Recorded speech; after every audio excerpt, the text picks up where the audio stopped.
Economy পড়ে যাবে, তেলের দাম বেড়ে যাবে, প্রেশিয়াস জিনিস পাবেন না, নিত্য প্রয়োজনীয় জিনিসের দাম বেড়ে যাবে। একটা ব্যাটল অনেক কিছু নষ্ট করে ফেলে।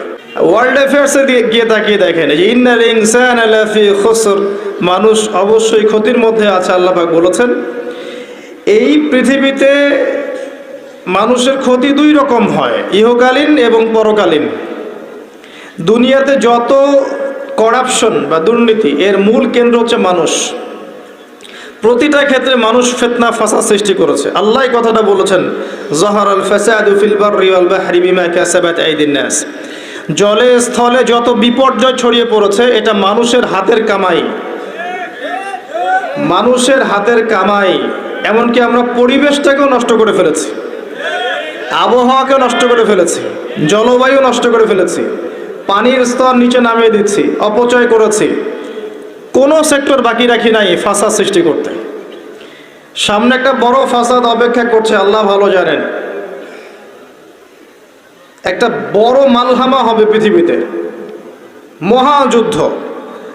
এই যুদ্ধে পৃথিবীর অনেক মানুষ মারা যাবে, এমনটা হাদিসের মধ্যে এসেছে। কে জানে, আল্লাহ ভালো জানেন এটা কবে হবে, কত সালে, কিভাবে হবে। এই যে এখন দেখছেন রাশিয়া ইউক্রেন ন্যাটোর সাথে একটা কনফ্লিক্ট চলছে, আল্লাহ ভালো জানেন এমন হতেও পারে এটাই সেই পারমাণবিক যুদ্ধের সূচনা, আল্লাহু আলাম।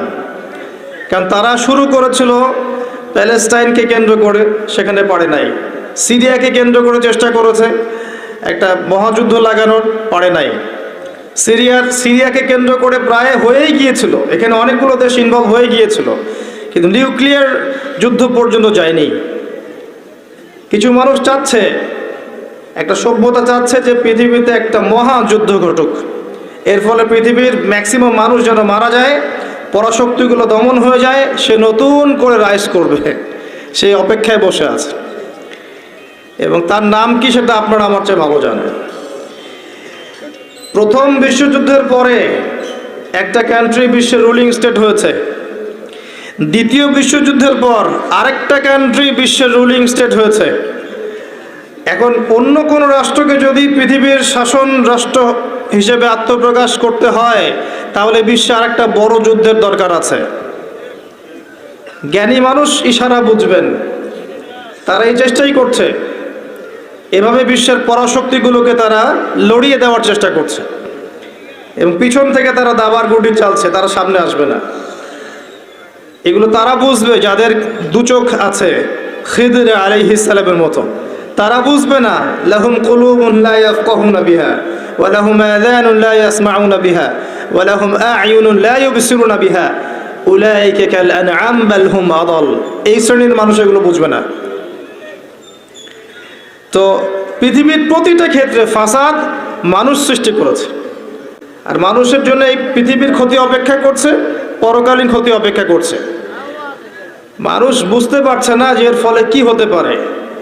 মেডিসিন বন্ধ হয়ে যেতে পারে, পরিবেশের মধ্যে অক্সিজেনের লেভেল কমে যাবে, ফ্রেশ বাতাস পাবে না মানুষ, ফ্রেশ খাবার পাবে না, ইকোনমি পড়ে যাবে, তেলের দাম বেড়ে যাবে, প্রেশিয়াস জিনিস পাবেন না, নিত্য প্রয়োজনীয় জিনিসের দাম বেড়ে যাবে। একটা ব্যাটল অনেক কিছু নষ্ট করে ফেলে। একটা যুদ্ধ বিশ্বের প্ল্যাটফর্ম চেঞ্জ করে ফেলতে পারে। আর যদি সেটা কোনো নিউক্লিয়ার যুদ্ধ হয় তাহলে তো কথাই নাই, যেখানে বোম একটা পড়বে শেষ, ম্যাসাকার। আর এখনকার নিউক্লিয়ার ওয়েপেন্সগুলো ওই জাপানের হিরোশিমা নাগাসাকির মতো নয়, এখনকারগুলো আরও অনেক শক্তিশালী। একটা বোমা একটা রাষ্ট্রকে উড়িয়ে দেওয়ার জন্য যথেষ্ট, মানুষ কঙ্কাল ছাই হয়ে যাবে, কিচ্ছু করতে পারবে না। আর যেসব রাষ্ট্রের এই ক্ষেপণাস্ত্র প্রতিরক্ষা ব্যবস্থা নাই, তাদের অবস্থা তো আরও অবস্থা খারাপ। কথা বুঝতে পারছে না?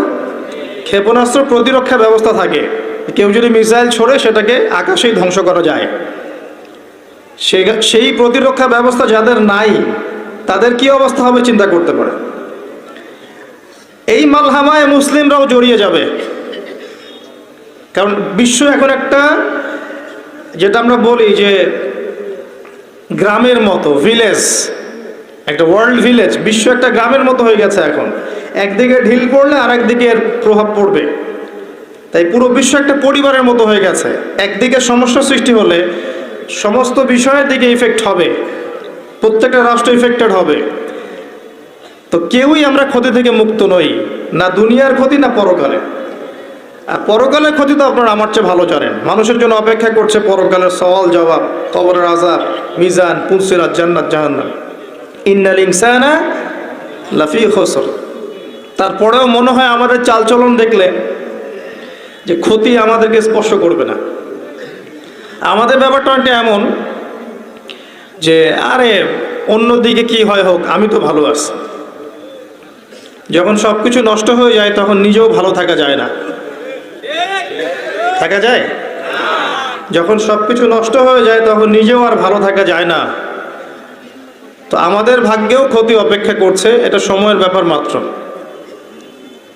এখনো যদি আমরা সচেতন না হই, নিজেদের ফিউচারের চিন্তা না করি, নিজেদের আমল, আকীদা, পরিবার, রিজিক এগুলোকে না গুছিয়ে নেই, তাহলে সমস্যা আছে। আমরা কি সমস্যায় পড়তে চাই?